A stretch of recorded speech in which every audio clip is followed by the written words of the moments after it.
ಎಲ್ರಿಗೂ ನಮಸ್ಕಾರ ಸ್ನೇಹಿತರೆ.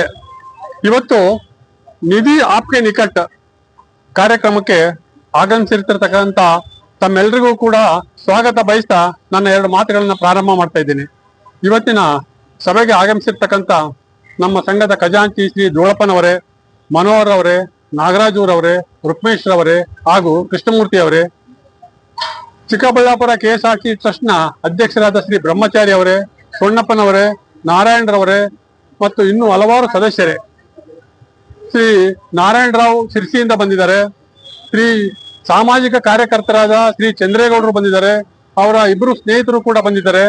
ಸ್ನೇಹಿತರೆ, ಇವತ್ತಿನ ಒಂದು ಪ್ರತಿಭಟನಾ ಕಾರ್ಯಕ್ರಮದಲ್ಲಿ ಅತ್ಯಂತ ಮಹತ್ವವಾದ ಕೆಲವು ಸಂಗತಿಗಳನ್ನ ನಾನು ಇವತ್ತು ಹೇಳ್ತಾ ಇದ್ದೀನಿ. ಯಾಕೆ ಅಂತ ಅಂದ್ರೆ, ನಿಧಿ ಆಪ್ಕೆ ನಿಕಟ್ ಈ ತತ್ಕ್ಷಣ ಪರಿಹಾರನ ದೊರಕಿಸ್ಕೊಡ್ತೀವಿ ಅಂತ ಹೇಳಿ EPF ಅಧಿಕಾರಿಗಳು ಮಾನ್ಯ ಸರ್ವೋಚ್ಚ ನ್ಯಾಯಾಲಯದ ತೀರ್ಪು ಪ್ರಕಟಗೊಂಡ ನಂತರ, ಅಂದ್ರೆ 4/11/22 ತೀರ್ಪು ಆದ ನಂತರ ಈ ಒಂದು ಕಾರ್ಯಕ್ರಮವನ್ನು ದೇಶಾದ್ಯಂತ ಹಮ್ಮಿಕೊಂಡ್ರು.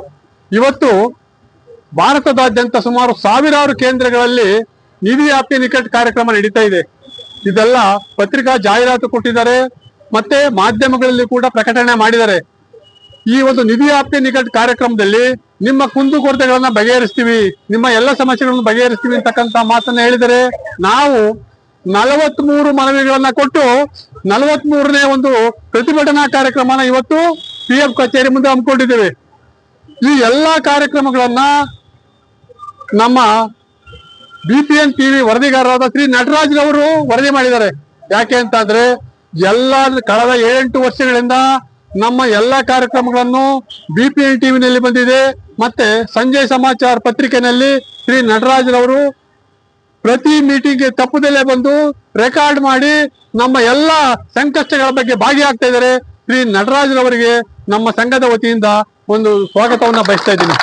ಸ್ನೇಹಿತರೆ, ಏನು ಈ ಹೋರಾಟ ಇದೆ, ಈ ಹೋರಾಟ ನಾವು ಅಷ್ಟು ಸುಲಭವಾಗಿ ಬಿಡಲ್ಲ ನಾವು. ಯಾಕೆ ಅಂತ ಅಂದ್ರೆ, ನಿವೃತ್ತ ನೌಕರರು, ಸಂಸ್ಥೆಯ ನೌಕರರು ಯಾವುದಕ್ಕೂ ಎದುರಲ್ಲ, ನಾವು ಯಾವುದೇ ದಾಳಿಗೆ ಎದುರಲ್ಲ. ನಮ್ಮ ಹೋರಾಟ ನಾವು ಮುಂದುವರಿಸ್ತೀವಿ. ಯಾವುದೇ ಶಕ್ತಿ ನಮ್ಮ ಮುಂದೆ ನಿಲ್ಲಕ್ಕೆ ಸಾಧ್ಯ ಇಲ್ಲ. ಮೊನ್ನೆ ನೀವು ಡೆಲ್ಲಿನಲ್ಲಿ ನೋಡಿದಿರಾ, ನೀಟ್ ಎಕ್ಸಾಮು ಲೀಕ್ ಆಗಿದ್ರ ಬಗ್ಗೆ ವಿದ್ಯಾರ್ಥಿಗಳು ಹೋರಾಟ ಮಾಡಿದ್ ನೋಡಿದಿರಾ. ಅದೇ ತರ ಹೋರಾಟವನ್ನ ನಾವು ಫ್ರೀಡಂ ಪಾರ್ಕ್ ಅಲ್ಲಿ ಮಾಡ್ತೀವಿ. ಫ್ರೀಡಂ ಪಾರ್ಕ್ ನಲ್ಲಿ ಅವರಿಗೆ ಗಡುವು ಕೊಟ್ಟಿದ್ದೇವೆ. ಪಾರ್ಲಿಮೆಂಟ್ ಅಧಿವೇಶನ ನಡೀತಾ ಇದೆ. ಈಗ ಪಾರ್ಲಿಮೆಂಟ್ ಅಧಿವೇಶನ ಆಗಸ್ಟ್ 13ನೇ ತಾರೀಕುವರೆಗೂ ನಡೆಯುತ್ತೆ. ಪ್ರಶ್ನೋತ್ತರ ಕಾರ್ಯಕ್ರಮ ಇದೆ. ಸದಸ್ಯರು ಕೇಳ್ತಕ್ಕಂಥ ಪ್ರಶ್ನೆಗಳಿಗೆ ಕಾರ್ಮಿಕ ಮತ್ತು ಉದ್ಯೋಗ ಖಾತೆ ಸಚಿವರು ಸಮಂಜಸ ಉತ್ತರನ ಕೊಡಬೇಕು. ನಮ್ಮ ಸಮಸ್ಯೆಗಳನ್ನ ಬಗೆಹರಿಸಬೇಕು.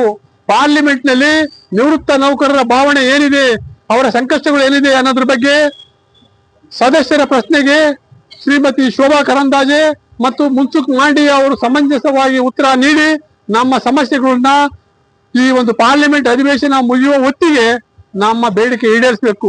ಈಡೇರಿಸಲ್ಲ ಅಂತ ಅಂದ್ರೆ, ನಾನು ಕೇಂದ್ರ ಸರ್ಕಾರ ಮತ್ತು ಅಧಿಕಾರಿಗಳಿಗೆ ಈ ಒಂದು ತುಂಬಿದ ಸಭೆಯಲ್ಲಿ ಎಚ್ಚರಿಕೆ ಕೊಡ್ತಾ ಇದ್ದೇನೆ. ಫ್ರೀಡಂ ಪಾರ್ಕ್ ನಲ್ಲಿ ನಾವು ಒಂದು ಹೋರಾಟವನ್ನ ಪ್ರಾರಂಭ ಮಾಡ್ತೀವಿ. ಹೋರಾಟ ಹೇಗಿರುತ್ತೆ ಅಂತ ಅಂದ್ರೆ, ಡೆಲ್ಲಿ ಹೋರಾಟ ಮೀರಿಸುತ್ತೆ.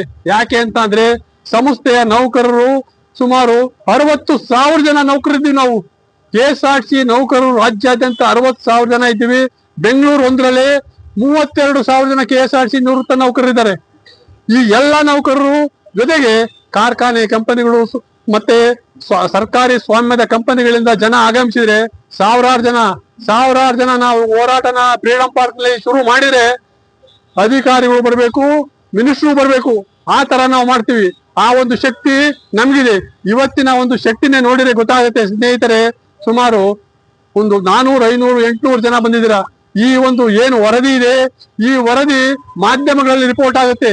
ನಾಳೆ ಪ್ರಜಾವಾಣಿ ಪೇಪರ್ ನಲ್ಲಿ ಬರುತ್ತೆ, ಸಂಜಯ್ ಸಮಾಚಾರ ಪೇಪರ್ ಬರುತ್ತೆ, ಇನ್ನು ಹಲವಾರು ಪೇಪರ್ಗಳು ಬರುತ್ತೆ. ಈ ಸುದ್ದಿ ರಾಷ್ಟ್ರ ಮಟ್ಟದಲ್ಲಿ ಸುದ್ದಿ ಆಗುತ್ತೆ ಸ್ನೇಹಿತರೆ. ತಾವು ಯಾವುದೇ ಕಾರಣದಲ್ಲಿ ಹೆದರ್ಬೇಕಾಗಿಲ್ಲ.